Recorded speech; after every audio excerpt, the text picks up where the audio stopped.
É porque a oração, ela é muito pessoal. Oração é uma coisa particular, oração é uma coisa pessoal. É bem pessoal. Então, esse tu aí é indicativo. Mas tu, quando orares, dá só um pouco de retorno aqui, irmão. Mas tu, quando orares. Então, veja que aqui você tem a. Mas tu, quando orares. Então, qual é a primeira coisa que nós podemos analisar aqui? Vocês vão observar no verso 5 que você tem aí a expressão orardes. Essa expressão, ela é uma expressão composta no grego. Não sei se aí os meninos pegaram, mas lá em Mateus, nesse versículo, capítulo 6, verso 6, essa expressão ela é composta. Primeiro vem uma preposição, pros. Até aqui no texto está, prosel resté. Prosel resté. Essa expressão aí, prosel resté, é uma expressão que é composta. Pros é uma preposição.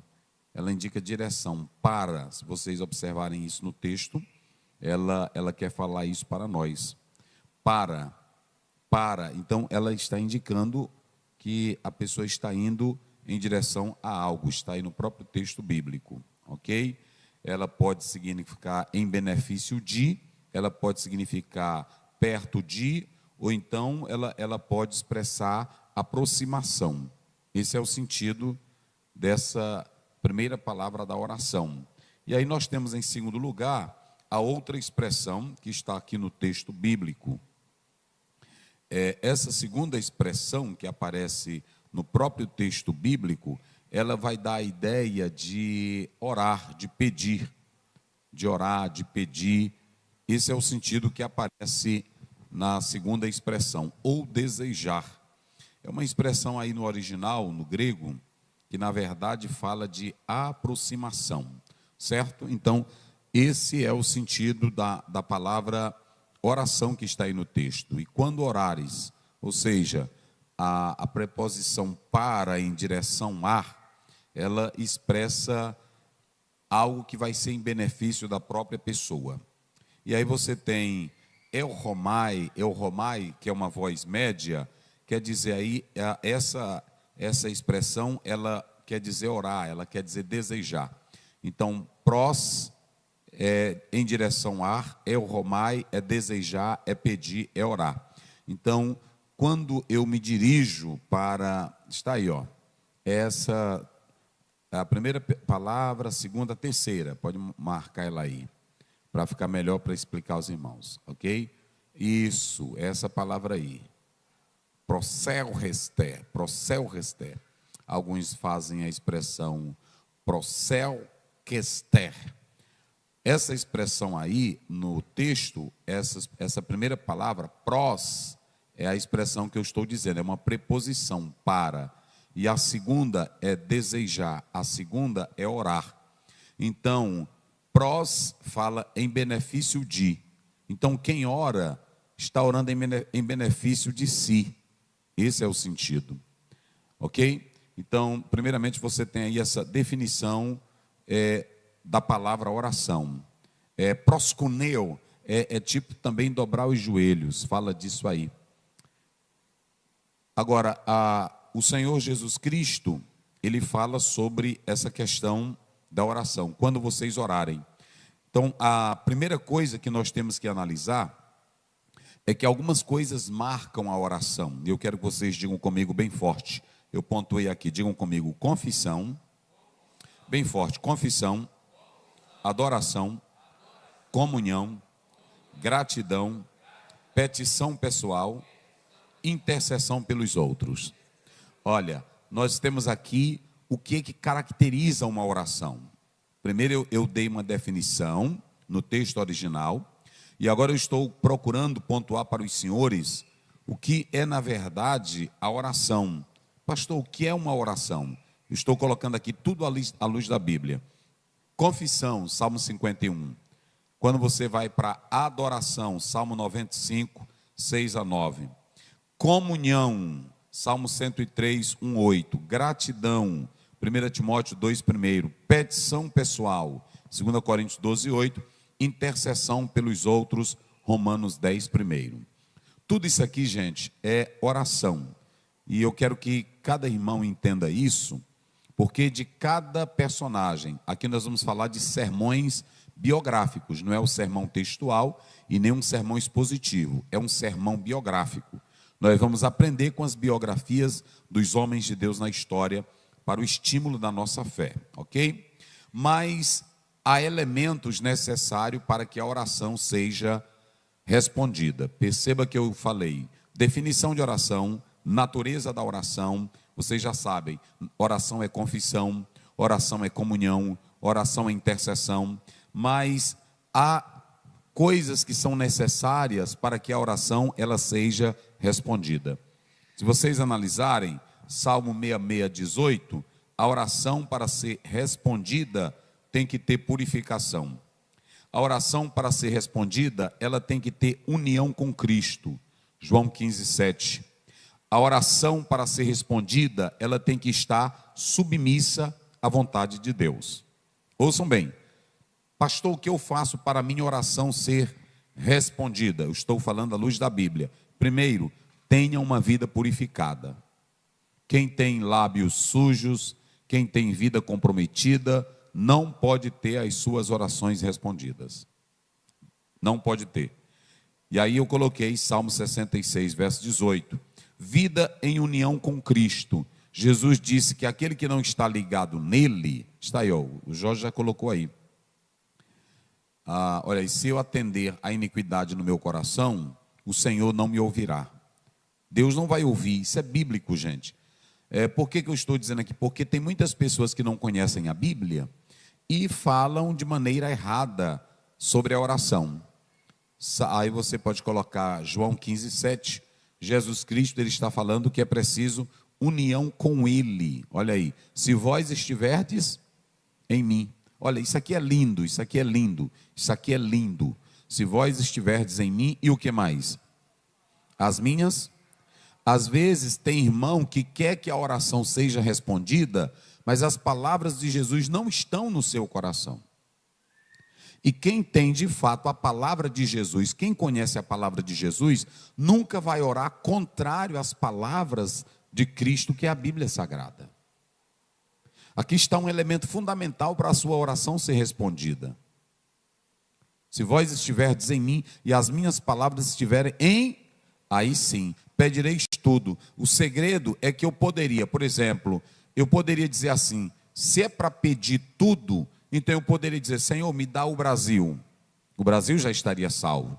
Eu poderia dizer, Senhor, me dá todo o dinheiro do mundo. A Bíblia está dizendo que é para pedir tudo.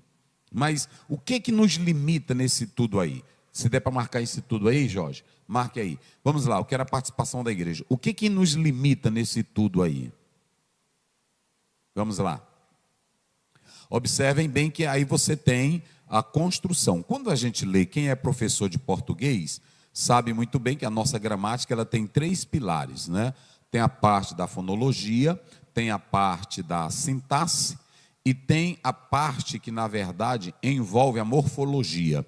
Cada parte, principalmente a sintaxe, ela nos ajuda a entender a construção das palavras nas frases. Se eu colocar uma palavra isolada, eu não vou compreender a estrutura da frase. É por isso que a sintaxe, ela me ajuda a compreender um texto e fazer uma boa exegese. E aqui vocês podem observar, se vós estiverdes em mim e as minhas palavras estiverdes em... Pronto. Por que tem aquela vírgulazinha ali? O que ela está fazendo ali? Essa é a razão de muitos não compreenderem bem. O que ela está fazendo ali? Ela está limitando. Observem bem que ele está dizendo assim, se vós estiverdes em mim e as minhas palavras estiverdes em vós, pedireis tudo. Mas se você pedir para o Espírito Santo varrer a sua casa, ele vai varrer? Se você pedir para o Espírito Santo te trocar de roupa, ele vai fazer? Se você pedir para o Espírito Santo te dar alguma coisa, compra ali um hambúrguer para mim, Espírito Santo, ele vai comprar? Mas a Bíblia não está dizendo que é tudo? Tudo, tudo, tudo, tudo. E aí, por que o nosso tudo não é atendido? Isso aí parece até melhor do que o Aladim, porque o Aladim só dá quantos pedidos? Só 3. E aqui o gênio da lâmpada, não é isso? Ele só dá 3. E aqui é quanto? Tudo. Quem pode participar? Vamos lá. O que é isso aí? O que os irmãos entenderam sobre esse tudo aí? Tudo necessário para a nossa alma.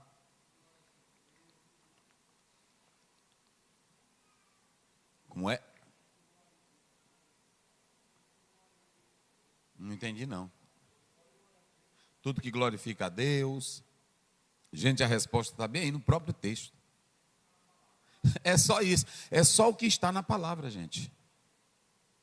Quando a Bíblia diz, o meu manual de orientação é a Bíblia.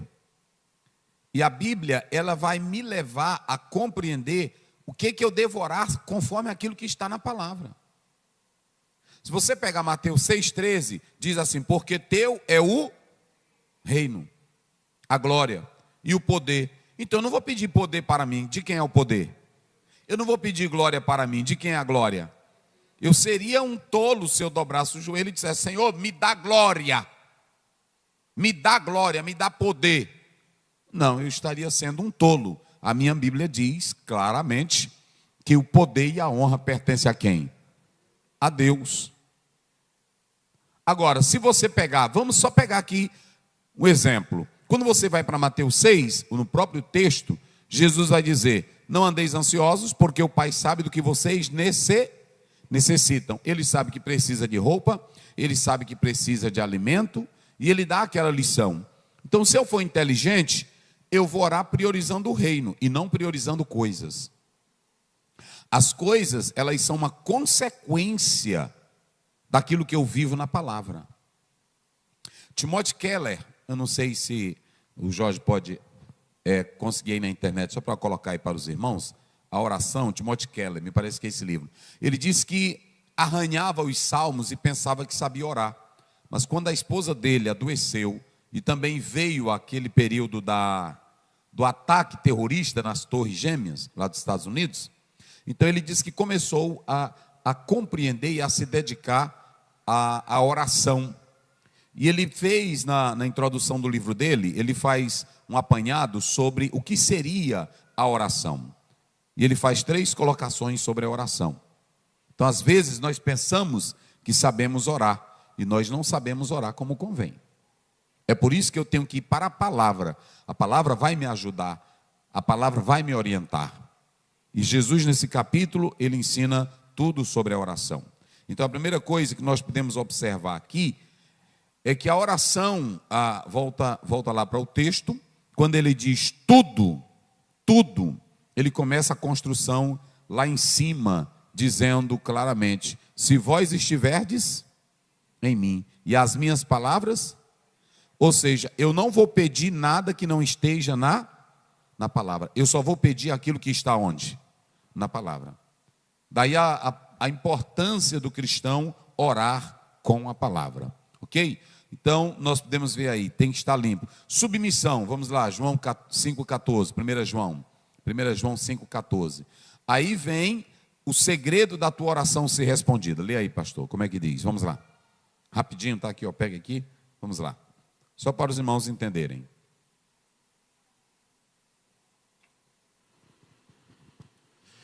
E esta é a confiança que temos nele, que se pedirmos alguma coisa, segundo a sua vontade, muito ele bem, nos... agora pare aí.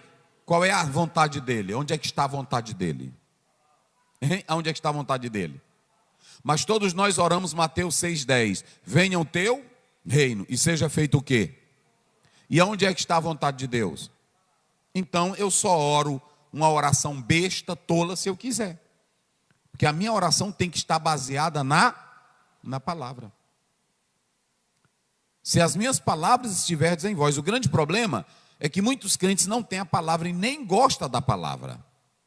Isso é o segredo. Há muita gente que vai para a vigília, há muita gente que vai para monte, não sou contra, eu gosto também.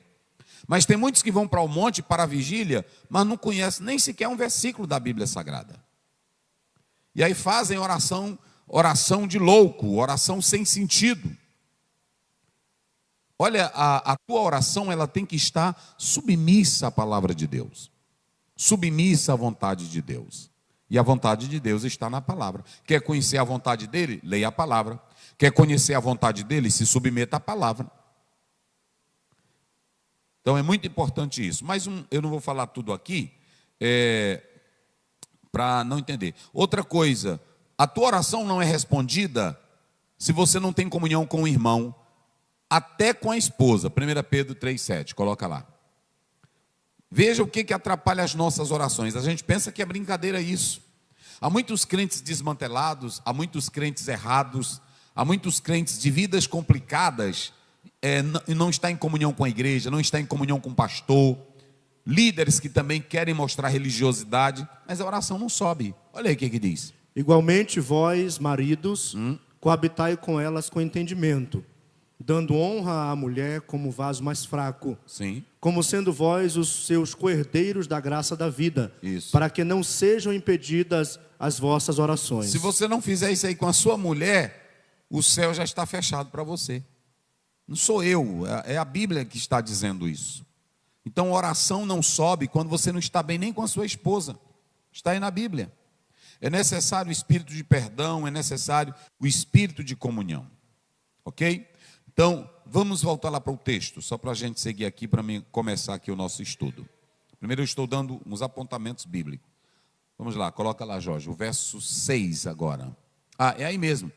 Observem bem, leia agora aí, pastor. Nós já explicamos o que é orar. Vamos lá. E quando orares, não sejas como os hipócritas, pois se comprazem em orar em pé nas sinagogas, sim, e às esquinas das ruas para serem vistos pelos homens. Sim. Em verdade vos digo que já receberam o seu galardão. Preste bem atenção. Diga comigo o que é exterior. Diga bem forte, irmãos. O que é exterior não atrai a Deus. Perceba que Jesus ele já começa bem duro, dizendo hipócritas, atores. Essa palavra no grego aí é atores. Ele está dizendo atores. Está aí, ó. Hipocritai. Essa expressão aí, no original, é ator, é aquele que é o exterior, é aquele que quer chamar a atenção. A primeira coisa que eu quero dizer para vocês, não há orgulho em quem realmente ora para Deus. Olhe para cá, não há orgulho em quem realmente ora para... Primeiro porque quando você vai orar, você já se sente pequeno. E quando você vai orar, você já vai pedir sabendo que quem é dono de tudo e você não é dono de nada. Então como é que você vai orar com orgulho? Aí você diz assim, Deus me ama, Ele tem um mistério comigo, Ele amou foi todos, está lá em João 3,16. Deus amou o mundo. O grande problema, e nós vamos desmistificar isso com o estudo dessas pessoas que nós vamos citar aqui, cada uma delas. E eu quero dizer para os senhores que não há orgulho em quem vive de joelhos dobrados. Por que você se ajoelha? Por que você bota a boca no pó? Porque você sabe quem é que está lá em cima. A Bíblia diz que quando Daniel olhou para Nabucodonosor, ele disse, olha, majestade, esse sonho eu queria que fosse para o teu pior inimigo.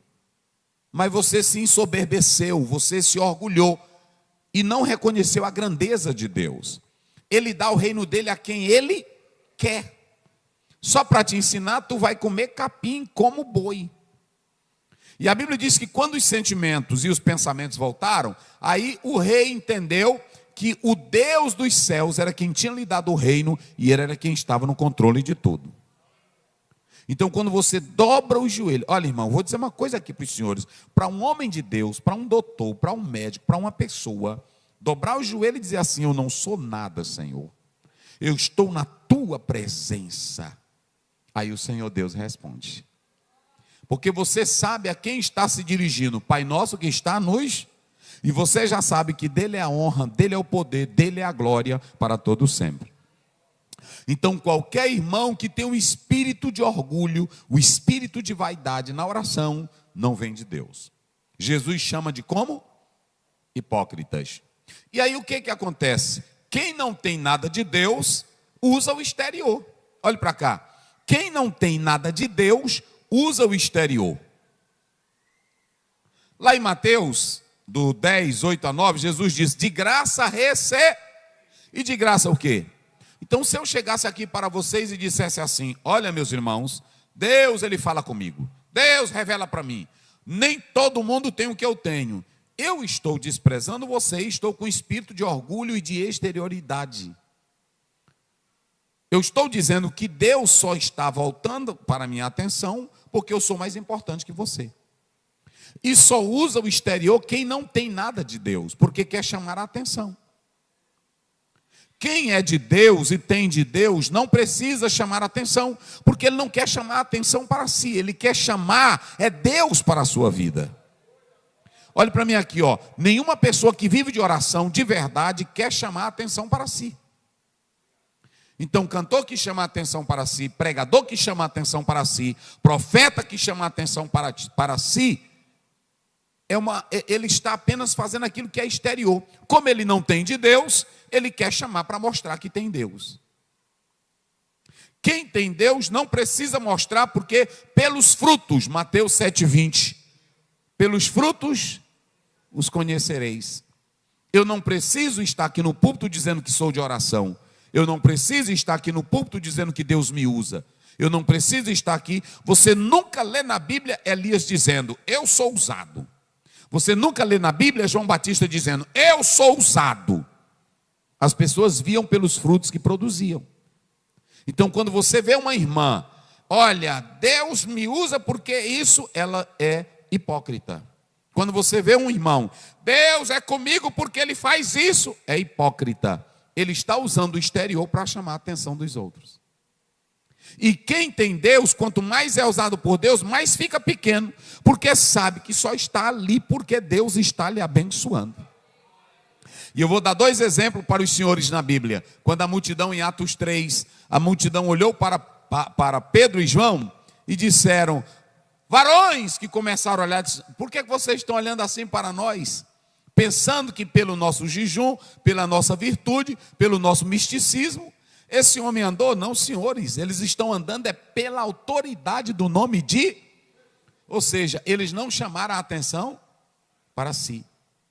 E por que nós hoje gostamos de chamar a atenção para nós? Quer ver um outro exemplo? Atos 14, quando Paulo ordena aquele paralítico para ficar de pé, o povo todo queria logo clamar e aprová-los como deuses.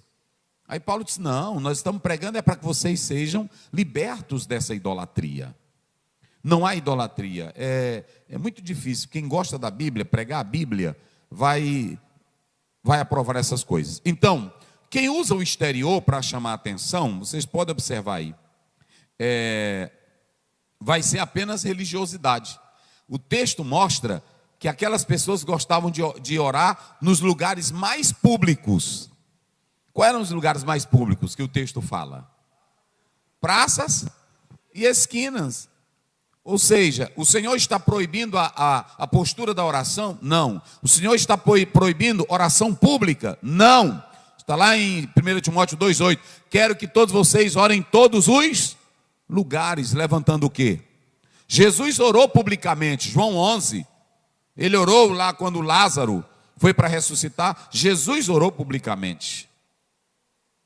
Agora, a questão não é orar publicamente. A questão é quando você ora para se amostrar. A questão é quando você ora no espírito de exibição. E aí não adianta, porque quando você vai lá para 1 Samuel 16:7, Deus diz para Samuel, eu não vejo o exterior. Por que é fácil? Olhe para cá. É muito fácil o pastor Adalberto chegar aqui e dizer assim, eu sou homem de Deus. É muito fácil uma irmã chegar aqui e dizer assim, eu sou mulher de Deus. Agora, a questão é que pelo lado exterior, a pessoa quando diz isso é porque já não tem. Ele quer que as pessoas vejam. Agora, quem tem, olha o que Deus disse aí. Não atentes para a sua... Como é que diz? Vai. Como é que diz? Porém o Senhor disse a Samuel, não atentes para a sua aparência, nem para a grandeza da sua estatura, porque eu tenho rejeitado. Olha, parei. Aparência e grandeza são duas coisas que chamam a atenção hoje no culto, nas pregações, nos trabalhos. Aparência e grandeza. Grandeza. A pessoa quer chamar a atenção para si. Está aí. Então, observem bem que Jesus, ele é contra essa situação, ok? Ele é contra o espírito exibicionista. O Senhor Jesus, ele é contra. Agora, tem uma coisa interessante aqui que nós vamos analisar. O verso 6, coloca lá, vamos lá. Para mim já seguir aqui. Mas tu, quando orares, entra onde? No teu, a melhor palavra é essa daqui, ó, no teu aposento. E o que? Fecha a tua porta. E ora onde? Ao teu pai, que está onde? E teu pai que te vê aonde? Te recompensará? Pronto. Olha a diferença. Começa trancado e Deus vai revelando publicamente que Ele está na sua vida. Vamos pegar essa palavra aí, Jorge, vou lá para o texto original, só para a gente ter uma ideia. 6:6, não é isso? Entra no teu quarto, não é isso? Vamos lá. 6:6. Entra, olha aí.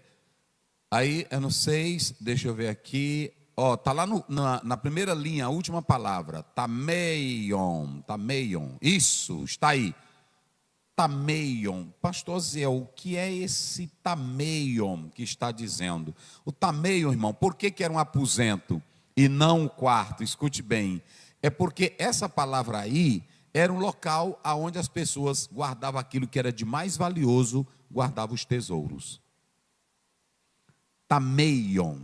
Olha, isso aqui é lindo. Essa expressão aí, ela está dizendo que era um quarto interno, eram câmaras secretas, onde se guardavam os tesouros. Sabe o que Deus está dizendo? Se tu queres que eu te dê tesouros espirituais, entra no meu aposento. É aqui que está o mistério.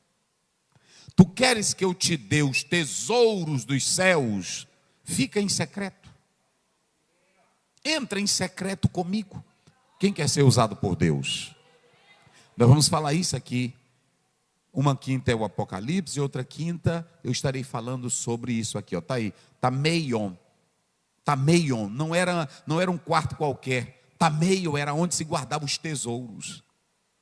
E quando você se tranca só com Deus, só tu e Deus, e vive a palavra dele, ele vai te dar os tesouros dos céus. Negócio pesado, irmãos. Está vendo aí? Ele vai te dar os tesouros. Vamos dar um exemplo aí, coloca aí rapidinho. 4:33 de Reis, segundo Reis. Vamos ver só esse quartozinho. Vamos ver, no quarto, digam comigo, no quarto. Vamos lá, diga bem forte, no quarto. Aí vamos lá, como é que diz? Então entrou ele, fechou a porta sobre eles ambos e orou ao Senhor. Bota o versículo que segue, vai. Olha aí.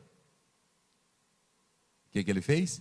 E subiu à cama e deitou-se sobre o menino. Isso. E pondo a sua boca sobre a boca dele, e os seus olhos sobre os olhos dele, olha aí, as suas mãos sobre as mãos dele, se estendeu sobre ele, e a carne do menino aqueceu. Pronto. O que é isso aqui, pastor Aziel? Ele entrou no quarto e fez o quê? Fechou a porta. E lá ele foi buscar os tesouros. A vida do menino ele foi buscar em Deus. Se tu queres algo de Deus, entra no secreto com ele. O quarto ali, Tameion, é onde tem os tesouros que vêm do céu. Os mistérios de Deus. Aí você vai lá para Daniel 6:10. É outro que entra no secreto. Vamos lá, digam comigo, no secreto. Olha aí como é que diz, vai. Daniel, pois, quando soube que o edito estava assinado, entrou em sua casa. Um decreto contra ele, ele entrou aonde? Na sua casa. Isso. Ora, havia no seu quarto janelas abertas ao lado de Jerusalém. E 3 vezes no dia se punha de joelhos. Quantas vezes no dia? 3 vezes. Irmão, tem irmão que quer bênção. Meu irmão, secreto é diferente. Secreto é diferente. Era assim. O crente tem um segredo com Deus, não é assim? O crente tem um segredo com Deus. É só tu e Deus. Estou falando de oração de farofinha, não. Eu estou falando, irmão, é só tu no secreto. Quem glorifica a Deus? Vai, e como é que diz? E 3 vezes no dia se punha de joelhos e orava. Sim. E dava graças diante do seu Deus, como também antes costumava fazer. Ele só orou porque veio um problema? Ele só orou porque veio um problema? Ele orava aqui quanto tempo? 3 vezes. Mas ele fazia isso quanto tempo? Era uma campanha de oração numa crise.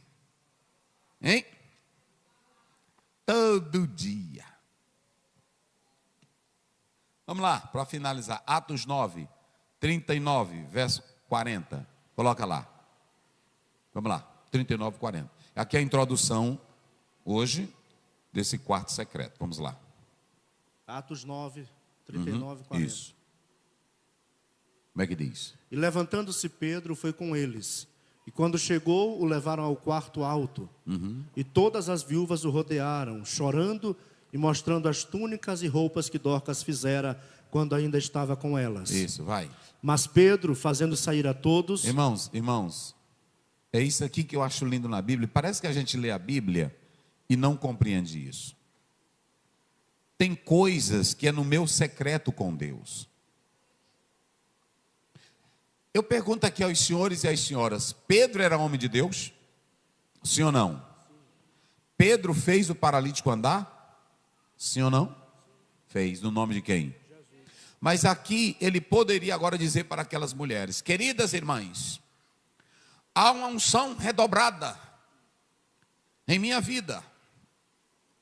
Eu tenho um dom de ressuscitar mortos.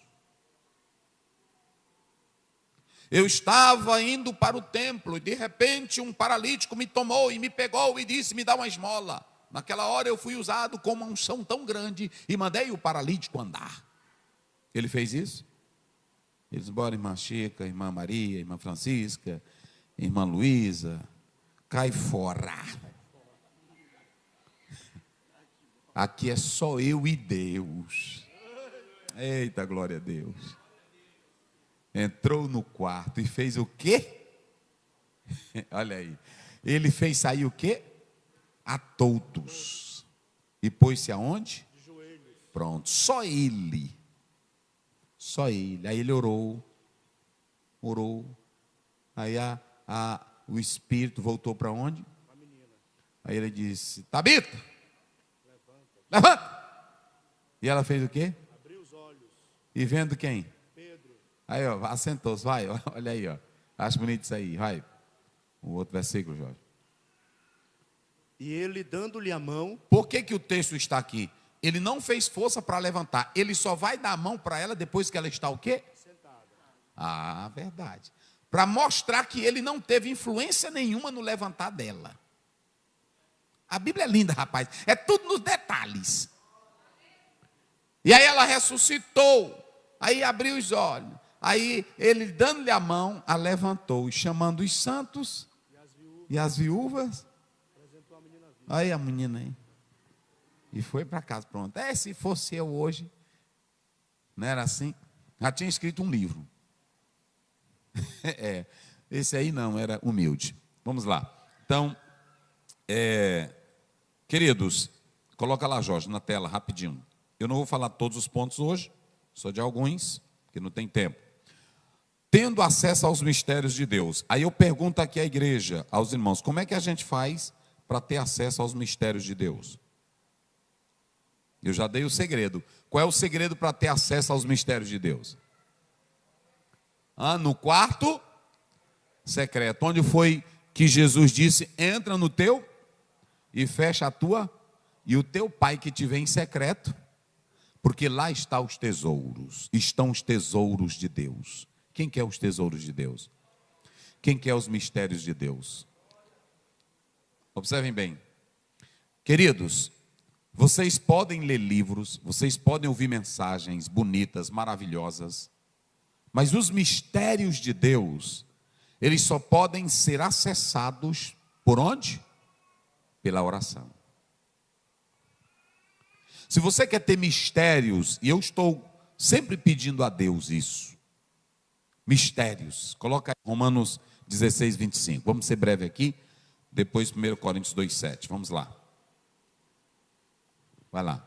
Ora, àquele que é poderoso para vos confirmar, segundo o meu evangelho e a pregação de Jesus Cristo, Isso. conforme a revelação do mistério que desde tempos eternos esteve oculto. A revelação do mistério. 1 Coríntios 2, 7. Mas falamos a sabedoria de Deus. Falamos a sabedoria de quem? De Deus. O quê? Oculta em mistério. Vai. A qual Deus ordenou antes dos séculos para a nossa glória. Se você ler 1 Coríntios, a Bíblia diz que o mundo na sua sabedoria não o conheceu. Nem filósofo, nem astrólogo, nem adivinho conheceu. Por quê? Porque os mistérios de Deus só podem entrar em nossa vida pela oração. Se você quer que Deus te use nesses mistérios, é claro que quando você observa, Paulo falava do mistério lá em Efésios 3:3, era o mistério oculto de como haveria de haver a salvação entre judeu e gentil para formar a igreja. Agora, o mais importante aqui é que os mistérios de Deus, quem quer os mistérios de Deus? Então, se você chegar aqui no culto e você chega e diz assim, pastor Aziel, e eu quero que você seja um crente que entre nos mistérios de Deus. Nós vamos falar, eu não vou ter tempo hoje, vou mostrar por que Lutero entrou nos mistérios de Deus. Mas deixa eu te dizer uma coisa, nós temos uma matéria chamada teologia, é um estudo sobre Deus. Eu posso muito bem fazer teologia e não saber nada dos mistérios de Deus. Eu posso ter informação de Deus, eu posso ter curso de teologia, doutorado em teologia e saber muito sobre Deus, mas não saber conhecer de fato a Deus. Paulo, ele tinha tradição religiosa, Paulo, ele tinha tradição religiosa histórica, mas Paulo não conhecia os mistérios de Deus.